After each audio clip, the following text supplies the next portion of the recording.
Hello everybody. In this video, we are going to talk about inverting amplifier, that is the operational amplifier. So இதை பார்த்த உடனே உங்களுக்கு தெரியும் op amp அப்படின்னு தெரியும். இந்த triangle symbol பார்த்த உடனே operational amplifier op ampனு தெரியும். இதுல ரெண்டு டெர்மினல் இருக்கு இல்லையா? Inverting terminal, this is your non-inverting terminal. So the inverting terminal கூட என்னெல்லாம் கனெக்ட் ஆயிருக்குன்னு பார்த்தோம்னா R1ங்கிற ரெசிஸ்டர், RFங்கிற ரெசிஸ்டர் கனெக்ட் ஆயிருக்குது. அப்புறம் விஐங்கிற இன்புட் வோல்டேஜ் சோர்ஸோட கனெக்ட் ஆயிருக்குது. நான் இன்வெர்ட்டிங் டெர்மினல் வந்து கிரவுண்டோட கனெக்ட் ஆயிருக்குது. இது இதனுடைய அவுட்புட் சைடு, ஆப் ஆம்ப்க்கு அவுட்புட் சைடு நமக்கு தெரியும். Okay, so the inverting terminal கூட விஐ கனெக்ட் ஆயிருக்கிறதுனால இது இன்வெர்ட்டிங் ஆம்ப்ளிஃபயர்ல நமக்கு வருது. ஸோ இந்த இன்வெர்ட்டிங் ஆம்ப்ளிஃபயரை நம்ம இப்போ அனலைஸ் பண்ண போறோம். அனலைஸ் பண்ண போறோம்னா ஒரு ஆப் ஆம்ப் இல்லையா, இது ஆம்ப்ளிஃபயர் இல்லையா. இப்போ ஆம்ப்ளிஃபயர்ல இம்பார்ட்டன்ட் பேராமீட்டர் என்ன அப்படின்னு சொன்னோம்னா கெயின் கண்டுபிடிக்கிறது தானே. கெயின் வேல்யூ என்ன அப்படின்னு நம்ம கால்குலேட் பண்ண போறோம். அதுதான் நம்மளுடைய கோலா இருக்கும் எந்த ஆம்ப்ளிஃபயரா இருந்தாலும் இல்லையா. ஸோ கெயினுக்கு ஃபார்முலா என்ன?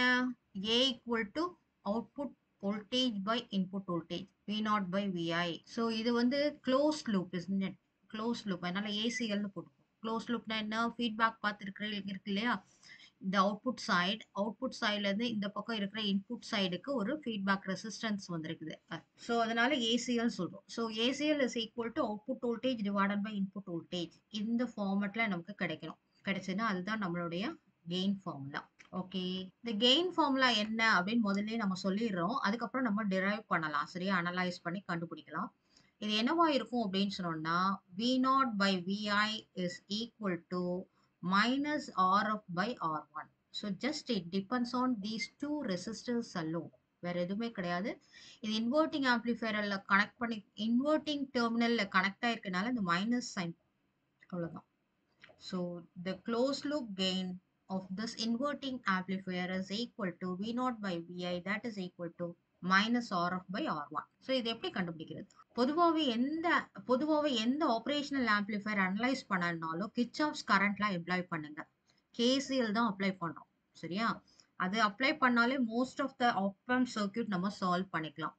கேசிஎல் என்னன்னு தெரியும். ஒரு பர்டிகுலர் நோடு எடுத்துட்டோம்னா அந்த நோட்ல என்டர் ஆகிற கரண்ட்ஸோட சம்மேஷன் இஸ் ஈக்குவல் டு வெளியில போகக்கூடிய லீவ் ஆகக்கூடிய கரண்ட்ஸோட சம்மேஷனா இருக்கும். அதனுடைய கூட்டுத்தொகையும் இதனுடைய கூட்டுத்தொகையும் ஈக்குவல் அப்படிங்கிறது தான். ஓகேவா. So sigma I enter is equal to sigma I leave அப்படின்னு கொடுத்துருக்கோம். இங்க எத்தனை நோடு எடுத்திருக்கோம் நம்ம அப்படின்னா ஏ நோட் பி நோட் அப்படின்னு ரெண்டு நோடு எடுத்திருக்கிறோம். இப்போ இந்த ஏ நோட்ல நம்ம வந்து ஓகே, இப்போ நம்ம இந்த நோட்ஸ்ல வந்து என்னென்ன கரண்ட்ஸ்லாம் ஃப்ளோ ஆகுது அப்படிங்கிற மார்க் பண்ணிக்கிறோம். I1ங்கிற கரண்ட் ஃப்ளோ ஆகுது, I2ங்கிற கரண்ட் ஃப்ளோ ஆகுது, சரியா. I1 is the current which is flowing through this R1, I2 is the current which is flowing through this RF. இப்போ இந்த A நோடுக்கு KCL அப்ளை பண்ண போறோம்.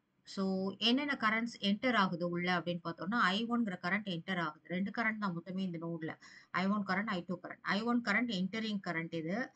அப்போ I2 கரண்ட் வந்து லீவிங் கரண்ட், அவ்வளவுதான், சரியா. So these two are equal அப்படின்னு சொல்லியாச்சு. இதுக்கப்புறம் இதுல வந்து நம்ம என்ன அப்ளை பண்ணுவோம்? ஓம்ஸ்ல அப்ளை பண்ணுவோம் இல்லையா.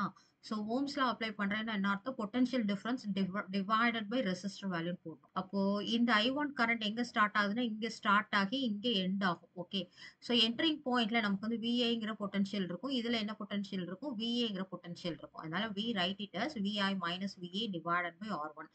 That is equal to the I2 கரண்ட்டுக்கு ஓம்ஸ் லா அப்ளை பண்ணணும். அப்போ அது வந்து I2 கரண்ட் எதுல இந்த எங்க இருந்து எங்க ஃப்ளோ ஆகுது அப்படின்னு பார்த்தோம்னா இந்த ஏ நோட்ல ஸ்டார்ட் பண்ணி இந்த அவுட்புட் நோட்ல நமக்கு ஃபினிஷ் ஆகுது. ஓகே, அப்போ இந்த நோட்ல என்ன பொட்டன்ஷியல் இருக்கு? VAங்கிற பொட்டன்ஷியல். இங்க என்ன இருக்கும் அப்படின்னா V0ங்கிற பொட்டன்ஷியல் இருக்கும். So VA minus V0 divided by resistance என்னன்னா RF ரெசிஸ்டன்ஸ். ஸோ அதை நம்ம போட்டாச்சு.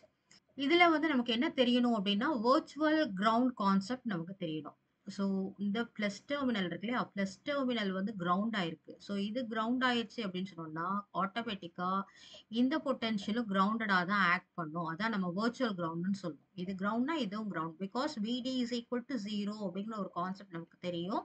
ப்ரீவியஸ் வீடியோவில் நான் உங்களுக்கு சொல்லியிருக்கிறேன், அதை பாருங்க. சப்போஸ் உங்களுக்கு இது கான்செப்ட் புரியலை அப்படின்னா அந்த வீடியோ போய் பாருங்க. ஸோ VAயோட வேல்யூ என்ன, பொட்டன்ஷியல் வேல்யூ என்ன அப்படின்னு சொன்னோம்னா 0. ஸோ அதை வந்து இங்க நம்ம அப்ளை பண்ணோம். ஸோ அது நம்ம வந்து இங்க அப்ளை பண்ணோம், 0 அப்ளை பண்ணோம் அப்படின்னு சொன்னோம்னா நமக்கு அடுத்த ஸ்டெப்ல என்ன கிடைக்கும் அப்படின்னு சொன்னோம்னா VI divided by this R1 that is equal to minus V0 divided by RF கிடைக்கும். ஓகேவா? அப்போ நம்ம இத எப்படி எழுதலாம் அப்படின்னு சொன்னோம்னா, அவுட்புட் பை இன்புட் ஃபார்மட்ல எழுதினோம்னா, V0 divided by VI is equal to minus RF by R1 இல்லையா? ஸோ இந்த VI இங்க கொண்டு வந்துருங்க. இந்த RF இந்த பக்கம் கொண்டு போயிரும். ஓகேவா? So you will get this. இது வந்துடுச்சா நமக்கு answer? So V0 by VI என்ன நமக்கு? KCL closed loop gain.